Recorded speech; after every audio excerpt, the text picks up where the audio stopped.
Hello everyone, I'm Greg Funderburg and I'll be your host on this magical journey in partnership with Artsville called Imagine. Through Imagine, we will introduce you to the arts through performances and exhibits through a whole bunch of cool local arts organizations right here in Chattanooga and of course, Hamilton County. In each of these videos, you'll get an opportunity to see inside and behind the scenes at all of these wonderful arts organizations, from visual art, music, dance, theater, and more, so you can experience them like never before. Today we'll be exploring the Southern Lit Alliance, founded in 1952. The Southern Lit Alliance delivers literary arts experiences that encourage people to read and to write. They want to establish Chattanooga as a national model for engaging everyone to be passionate readers and writers. So come along with us as we experience the arts here in our community.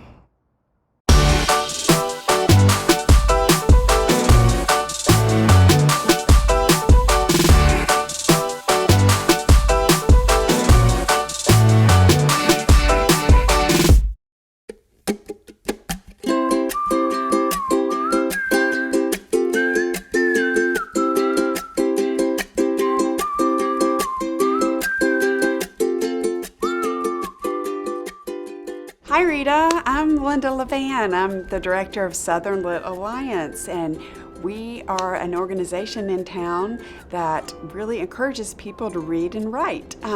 We love books, and we really think kids ought to love books too. So some of the things that we're doing is bringing in authors to town to talk about books that they've published, like you. Also, we do writing contests. Some of our kids watching this may have actually won from our Young Southern Student Writers Competition that we've had for 22 years. We also do literature festivals where we bring lots of authors in and just have a whole festival of day about books. So that's how we got interested in bringing you on, and I just am so excited that you're here. So tell us about yourself and about the books that you've written. Okay, well, hi Lynda, I'm Rita Lorraine Hubbard, and thankfully I'm a native-born Chattanoogan, so you don't have to bring me on, just call me on in. I have written 7 trade-published books, but before that, I was a public school special education teacher for about 20 years. Have been working with children basically all my life, and I've been telling stories since I was a little girl. So all of this seemed to go together very, very nicely, and it produced in some books like First. I wanted to do my first book on African American history. That we didn't have an official book that documented the contributions and the achievements of African Americans in Chattanooga. So I wrote and had published in 2008 African Americans of Chattanooga, and a history of unsung heroes. So this is my very first book, but this book led to some other books. This one, The Oldest Student, just came out this year, January of this year, and I just got word maybe 2 weeks ago that this book has made the Texas Bluebonnet master list. I will admit that before I got that news, the only thing I knew about Bluebonnet was butter. That's all I knew. But now I've found out what an honor it is to be included on that list. But the one we're going to talk about today is this book, which is my very first picture book and like my first child. So I have a special love for this book. This one is called Hammering for Freedom, and it's the William Lewis story. So I absolutely love this book because this man inspired me, that he was able to overcome so many challenges, and he had none of the conveniences that we have today.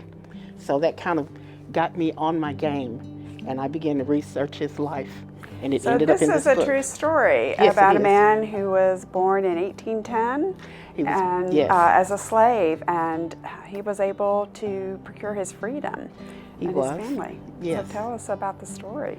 Yes, so he was born in Winchester, Tennessee in 1810. His owner, the person who owned him, decided that he wanted him to be a blacksmith.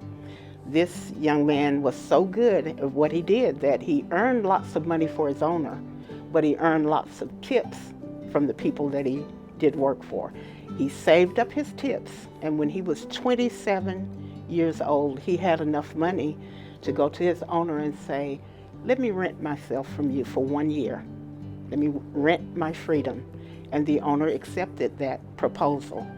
It came to $350, but he paid that money, moved from Winchester to here in Chattanooga, and worked so hard that he earned enough to pay for another year and to begin making payments on himself and his wife. It took him over 26 long years, but he ended up paying $1,000 for himself, $1,000 for his wife. He bought his son for $400, and then he freed his mother and his aunt.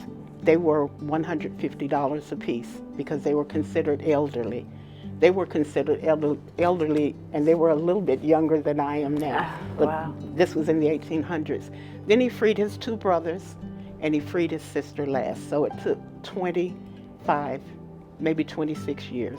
But amazing what he was able to accomplish. Yes, yes, absolutely. So how did you come across this story?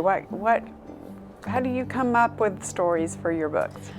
Well, how I come up with them, it can begin with a word or a picture or a phrase, and a story will come in my mind. But this particular book, the William Lewis story, started when I was researching this book.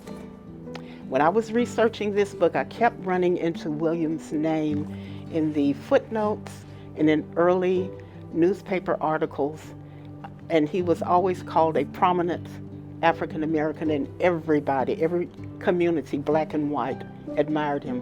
So finally I thought, it's like he's talking to me over time, and he's saying, tell my story. Everybody loved me back then, find out why.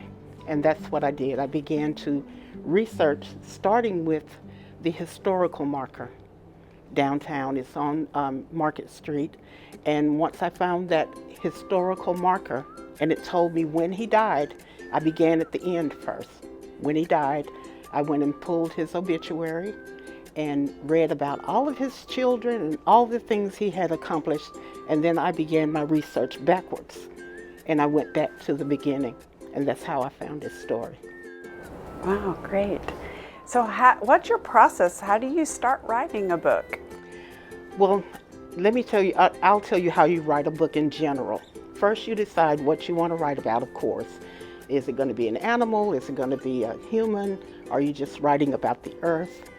But you decide what you're going to write about, and number 2, you decide who your audience is. Are you writing for children, adults, sci-fi lovers? Who are you writing for?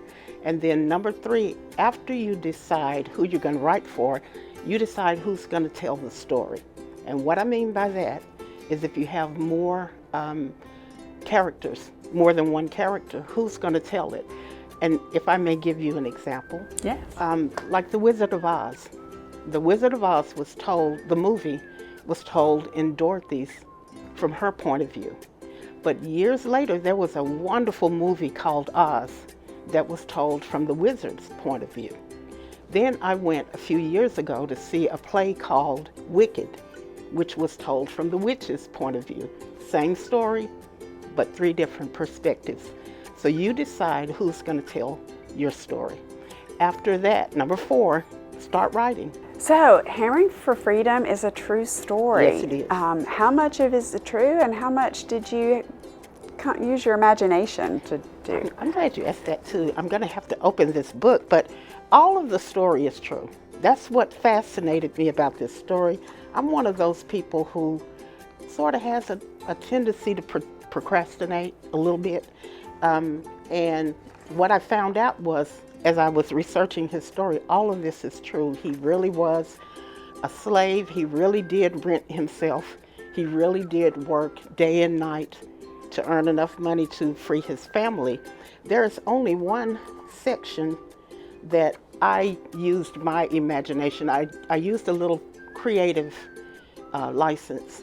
And that was at the point, and here's the picture, where he goes back to Winchester to purchase his wife. He's been making payments on her. That part is real.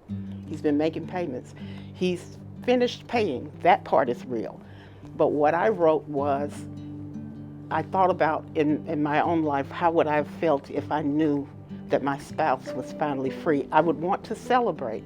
But remember, they're in a time in history you can't really reveal everything you're thinking. They could not reveal the happiness they felt that they were going to be leaving their owner.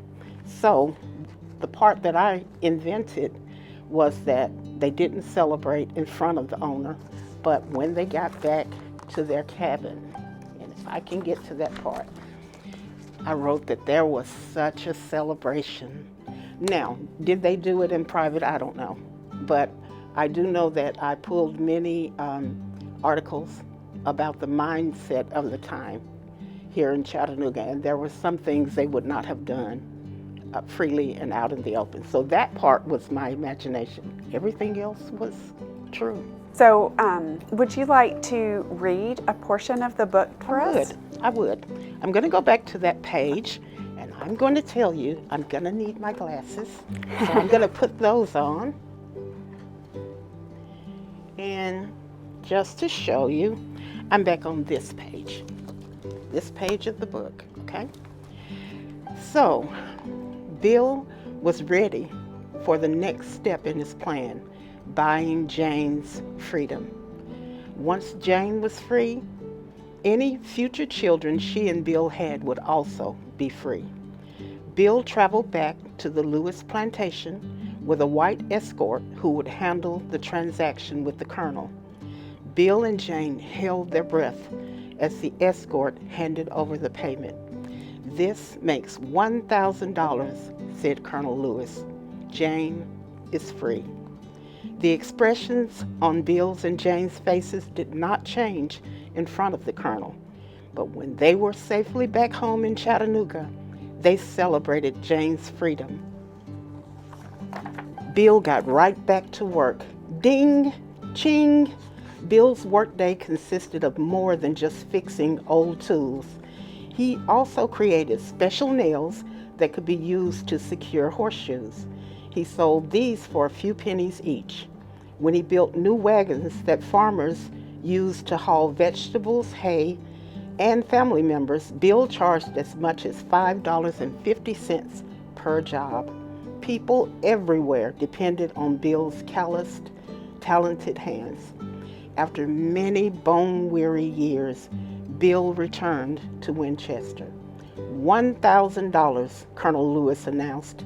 Then he placed some papers in Bill's hands. Bill had never learned to read, but he knew what those papers meant. "Free," he whispered. "I'm free." And there he is, with his papers in his hand. And there's much more to this book, Yes, and we are really excited thanks to ArtsBuild's funding for this. We have sent books to all the Hamilton County schools, so kids who are watching this can get the book from their teacher or the librarian and read more about the story. Thank you so much for your generosity, and I truly hope the children will enjoy this book. I hope they enjoy it as much as I enjoyed writing it. Absolutely. So Rita, thank you so much for your time today, sharing your story and your great writing. We're so glad to have you in Chattanooga as one of our own and appreciate your time. Well, thank you so much, and thank you for having me, and just thank you for this wonderful welcome. I truly appreciate it. What a great trip we took today. Be sure to share your journey today with your friends and family, and join us right here next time for an exciting local arts adventure.